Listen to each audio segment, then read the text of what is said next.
काका ती 51 जी शक्तिपीठांची संकल्पना आहे ती तुम्हाला कशी सुचली? कारण लहानपणापासून मी आईचं एक नेहमी करत आलो. नवरात्रात वगैरे उपवास असायचे. महाकालीचं. प्रचंड नवरात्रात वगैरे करत होतो.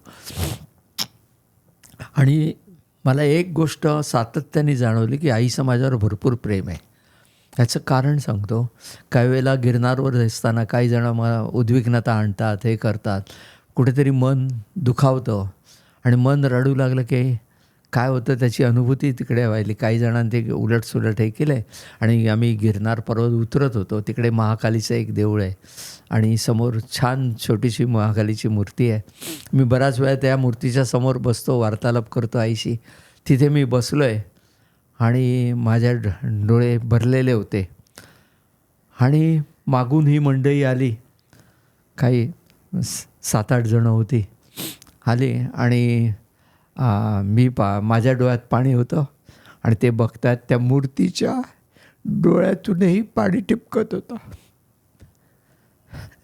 ही प्रत्येकाने पाहिलेली अनुभूती आहे. मग ही कशाचं द्योतक आहे? आपला भाव तिकडे पोचतो. आणि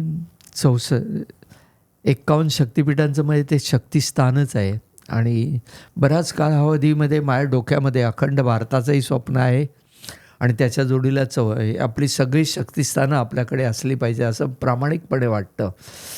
आणि त्या योगाने 51 शक्तिपीठाचं यज्ञ करण्याचं मनामध्ये आलं आणि त्या दृष्टिकोनातून वाटचाल चालू झाली. आणि काही शक्तिपीठांची मी दर्शनही घेतली ह्या ह्याच्यामध्ये. आणि दर्शन घेतल्यानं ते अधिक प्रगल्भाने जाणवत आलं की आपल्याला हे करायचं आहे म्हणून आम्ही ब्रह्मवृंद आले. म्हटलं 51 शक्तिपीठांचा त्यांच्याशी वार्तालाप म्हणजे अखंड भारताचा नकाशा काढा, तिथे आपण हे करू आणि देवीशी पण माझ्या डोक्यात वेगळी त्या ब्रह्मवृंदांनाही माहीत नव्हतं की मला काय करायचं. आजही मी बरेचसे तिकडे यज्ञ केले, त्यांना कल्पना नसते. फक्त मी तिकडे करून मोकळा झालो. आल्यानंतर तेही बघत राहतात हे एवढं भव्य दिव्य कसं काय केलं यांनी. पण ते करून घेतात महाराज. म्हणून आम्ही अखंड भारताचा नकाशा काढला आणि अक्षांश रेखांशाप्रमाणे आपल्या भारतामध्येच 41 आहेत. कुठे बांगलादेशमध्ये आहे, नेपाळ आहे, तिबेटमध्ये आहे, पाकिस्तानमध्ये इंगुळज आहे, अफगाणिस्तानमध्ये. या सगळ्या ज्या ज्या ठिकाणी आहेत त्यात शक्ती देवतेंची त्या ठिकाणी मांडणी केली. आणि आम्ही सप्त नद्या, सप्त पर्वत, गिरनार पर्वत काढला होता, हिमालय दाखवला होता, वाहतं पाणी, आणि त्याच्यामध्ये आम्ही या सगळ्या शक्तिस्थानांना हे केले आणि चांगल्या रीतीने त्यांना सजवले होते. आणि जेव्हा त्या ठिकाणी आम्ही यज्ञ करायचं हे एक तयारी केली तेव्हा मात्र मी सगळ्यांना सांगितलं की मी आवाहन करायला आतमध्ये जाणार, तेव्हा ब्रह्मवृंदांपैकी कोणी इथे येऊ नका, कारण ती ट्रिमेंडस एनर्जी तिकडे जनरेट होणार आहे. त्याप्रमाणे सगळ्यांनी मान्य केलं आणि सगळे बाहेर बसून त्यांनी तिकडून मंत्रोपचार करून त्यांनी पूजा सांगता हे केली. मी तिकडे आईची प्रार्थना केली आणि जेव्हा त्या संपूर्ण ह्याची हे केली तेव्हा आम्हाला जाणवत होतं की 64 या 51 शक्ती त्या ठिकाणी प्रत्यक्ष अवतरत आहेत आणि ती शक्ती मी रिअलाईज करत होतो.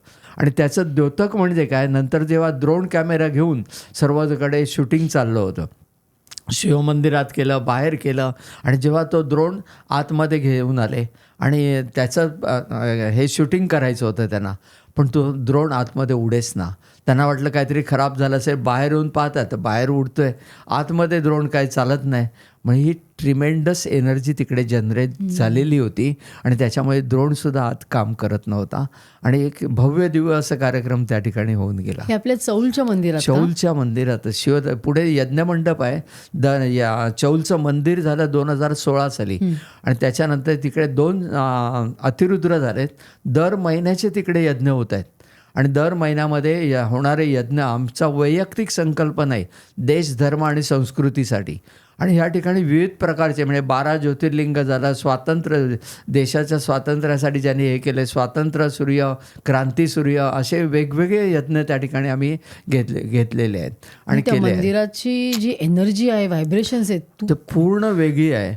आणि ते मंदिर संपूर्णपणे भिक्षेद्वारे, म्हणजे गिरनारवर आता माझ्यापर्यंत 967 प्रवचनं झाली आणि प्रवचनात आम्ही फक्त भिक्षा मागतो. भिक्षेद्वारे जे पैसे येतात त्यातून मंदिर उभारणी केली. मंदिर उभारलं. त्याच्यानंतर दर महिन्याचे यज्ञकर्म, त्याच्या जोडीला मेडिकल कॅम्प घेतो तिकडे. मोठी मोठी ऑपरेशन 800 हार्टची सर्जरी वगैरे आम्ही त्या ठिकाणी केलेले आहेत. डोळ्यांचे तर नित्य चालू आहेत. ऑर्थोपेडिक सर्जन येत आहेत, पेडियाट्रिक येत आहेत, गायनॅक येत आहेत. सर्वांना त्या ठिकाणी आम्ही फ्री औषधं आणि सेवा देतो. अशा रीतीने ते कार्यही तिकडे एका बाजूला चालू आहे. पण म्हणजे महाराजांची अनुभूती घ्यायची तर चौलला दत्त मंदिराला भेट दत्त द्यायला हवी. मंदिरात जे येतात ते वेडे होतात. आणि आता तर तिकडे आणखीन आम्ही दीपस्तंभाची उभारणी केलेली आहे. पाठीमागे अखंड दुनी आश्रमाची 2022 साली केलेली आहे. एक वेगळंच वातावरण तिकडे आहे. तर ते ध्यान शिबिरही ध्यानासाठी आम्ही हे करतो आहे. तिकडे पुढे गोशाळा आणि वृद्धाश्रमही काढण्याचा विचार आहे. जशी हे सर्व भिक्षेद्वारे आम्हाला करायचं आहे. आणि हे भिक्षेचा पैसा आम्ही कोणाच्याही घरी जात नाही. हा फक्त आणि फक्त तिकडे आम्ही वापरतो.